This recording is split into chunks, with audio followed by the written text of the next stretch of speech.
Dr. Carlos Kuiven esclarece dúvidas a respeito de cirurgia plástica e procedimentos estéticos na melhor idade.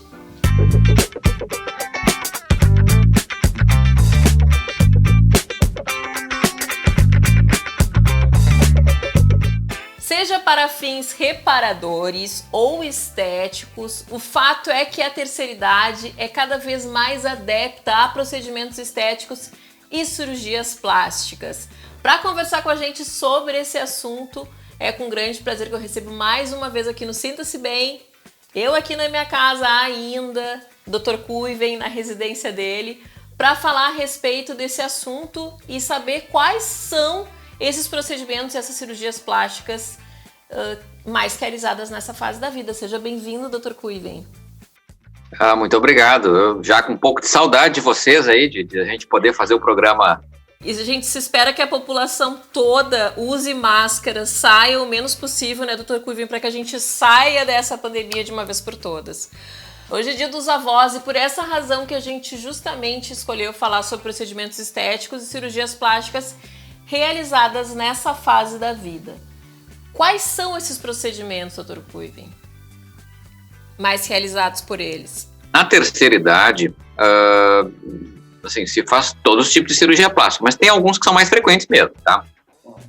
Os que envolvem o rosto, principalmente, tá? Em primeiro lugar, a cirurgia das pálpebras, principalmente as pálpebras superiores. Algumas pessoas, né, vão notando que a pálpebra superior, ela vai sobrando pele, tá? E muitas vezes ela começa a tocar os cílios, tá? Que gera um desconforto, uma sensação de peso, e acaba motivando muitas pessoas. Às vezes o aspecto estético é, às vezes, em alguns casos até secundário, porque o excesso de pele na pálpebra superior começa a incomodar para ler, para assistir televisão, para todas as atividades. Então, assim, é o procedimento mais típico, assim, né, do envelhecimento. E às vezes a pessoa que está simplesmente querendo ter uma sensação de leveza e enxergar melhor, o procedimento, né, das pálpebras superiores. Inclusive, alguns convênios autorizam, né, que seja feito através de convênio. Então, assim, é um procedimento que tem o caráter estético misturado com o caráter também de reparação, né? É bem funcional também, né? Porque a pessoa precisa tirar para poder enxergar bem. É muito comum. Então, assim, é um procedimento bem tranquilo. É um procedimento feito por homens e mulheres, tá? Eu acho que dos senhores, assim, é o procedimento mais realizado, com certeza. Então, porque visa aquela sensação de limpar o olhar, assim, deixar o olhar mais leve, tá? Então, se faz muito. E muitas vezes se faz só pálpebra superior. Procedimento feito com anestesia local, a gente consegue operar, às vezes, pessoas assim que talvez tenham algum probleminha de saúde, uma cardiopatia leve, uma pressão alta, diabetes e tal. Às vezes a gente consegue fazer isso a nível de consultório, um procedimento com anestesia local bem simples. Então tem muitos pacientes, às vezes, que não estão querendo ou não têm saúde para fazer um procedimento maior, mas esse é um procedimento que dá para fazer de maneira bem simples, satisfação muito grande também, né? Os pacientes gostam muito, né, quando fazem. Tu falaste dessa cirurgia que é a blefaroplastia, né, a cirurgia de pálpebra.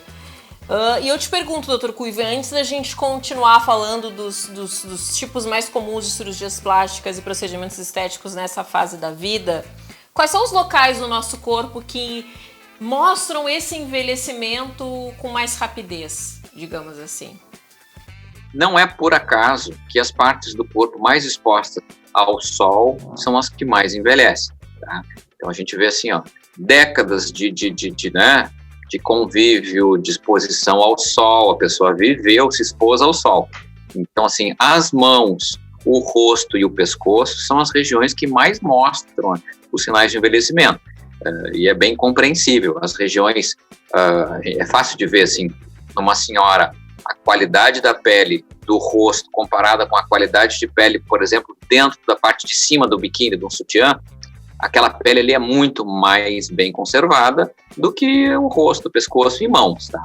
Então, assim, nessas regiões, a gente oferece bastante procedimentos, assim, para tentar embelezar e retardar um pouquinho, né, os sinais de envelhecimento. porque são regiões que sofrem mais com o sol, então a pele perde bastante qualidade, né? Quando vai adiantando, assim, né? Na medida que a pessoa vai envelhecendo, essas regiões vão mostrando que sofreram com o sol.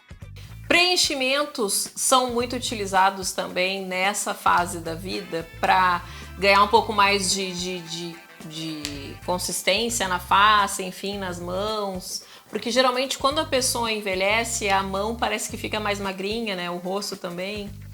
Fica. É muito comum, né, haver uma atrofia da pele. Tá? Então, assim, junto com perda de massa muscular, ocorre uma perda de massa óssea e ocorre também um afinamento, né, uma atrofia da pele. E nas mãos isso causa que as veias e os tendões da mão fiquem muito mais perceptíveis. Então dá aquele aspecto emagrecido da mão.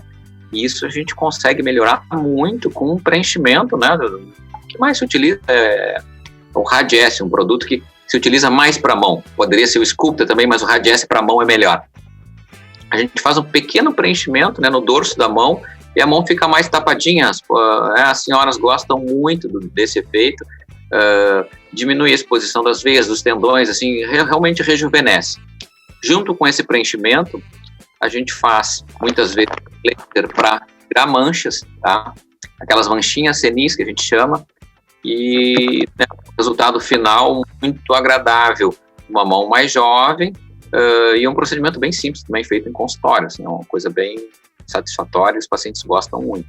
Doutor, além da blefaroplastia, que a gente já falou aqui, dos preenchimentos nas mãos, na face, quais são os outros procedimentos mais realizados, tanto em relação à cirurgia plástica, quanto a preenchimentos, enfim, quais são o que é mais realizado também nessa fase?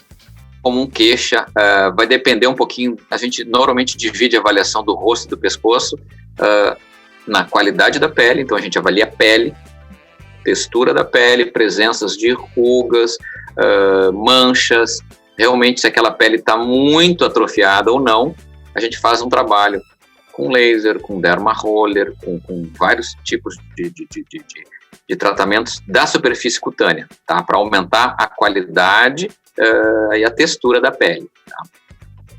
E a gente vai ver também, porque às vezes a pele, né, sofreu também e ocorre também a presença de flacidez mesmo, que é o excesso de pele, tanto do rosto quanto do pescoço. Então são as duas coisas que a gente vê. Se o rosto perdeu bastante volume, tá? Se atrofiou, os coxins gordurosos que existem na face, a musculatura, se ela ocorreu uma atrofia muito grande desse segmento da face, a gente lança a mão dos preenchimentos. Tá? Então aquela pessoa que está com o rosto muito emagrecido, a gente vê aquele rosto que a gente chama de rostinho meio chupado um pouquinho e tal, a gente vai tratar, né, preencher esse rosto. Então a gente pode fazer preenchimentos com mais ou menos volume, às vezes com pouquíssimo volume a gente já consegue grandes resultados. Depois a gente parte para tratar a pele e finalmente quando, né, existe uma flacidez maior do pescoço principalmente, a gente lança a mão de pequenas cirurgias, que são as plásticas de face, que se faz com anestesia local, uma sedação, às vezes em alguns casos até sem sedação, um procedimento menorzinho, assim, umas mini plásticas de face, que podem ser feitas e corrigir, né, esse excesso, essa sobra de pele, causando assim uma harmonia entre a pele e o conteúdo do rosto. Então a gente faz ou preenchendo ou tirando o excesso de flacidez, a gente consegue fazer essa harmonia, né, da face e sempre respeitando, né, os limites da idade, né, o todo do paciente. Né? Então a gente sempre, quando a gente vai trabalhar, né, na terceira idade, a gente sempre tem que explicar para os pacientes que a cirurgia ela busca um rejuvenescimento pequeno, um rejuvenescimento considerado assim, aquela fase etária, aquela faixa etária.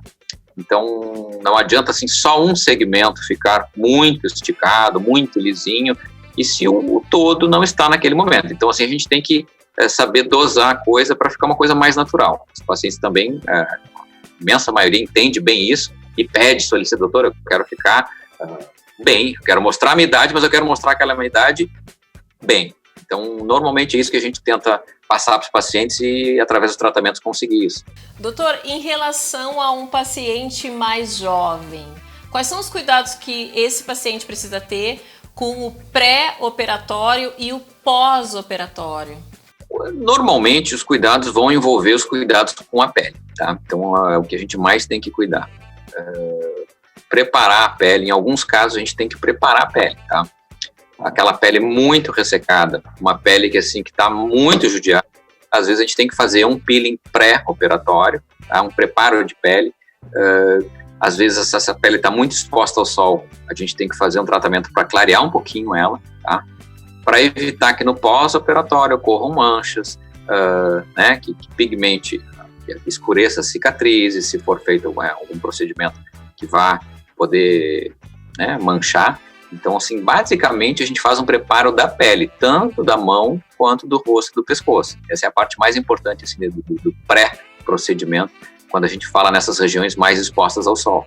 Para encerrar, doutor, existe um limite de idade quando a gente fala de procedimento estético e cirurgia plástica? Existe um limite de saúde, tá? Então, assim, obviamente, paciente com mais de 80 anos, a gente normalmente sempre vai falar com o paciente e ver o custo-benefício de cada procedimento, né? O quanto a gente aceita de risco numa cirurgia, mas o que vai realmente reger tudo é o estado de saúde.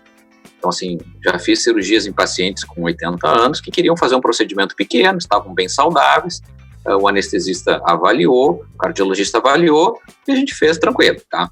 Tudo depende do tamanho da cirurgia. Normalmente a gente só faz procedimentos menores, então é questão de combinar. A saúde é o principal, mas assim, à medida que a gente vai lidando com pacientes mais idosos, a gente tem que ter um pouco mais de bom senso, um pouquinho mais de cuidado e explicar que cada situação é uma situação. Hoje em dia é muito comum as pacientes chegarem aos 70, 75 anos muito bem de saúde, muito bem avaliadas, em acompanhamento cardiológico frequente. Então, assim, é comum a gente operar senhoras de 75 anos tranquilamente, né? Então, assim, hoje em dia é um cenário bastante comum e há um tempo atrás não era. Isso aí, saúde em primeiro lugar. Dr. Cuivi, muito obrigada pelos esclarecimentos aqui e espero que em breve a gente possa voltar a fazer entrevista presencial aí. Eu desejo também. Um abraço.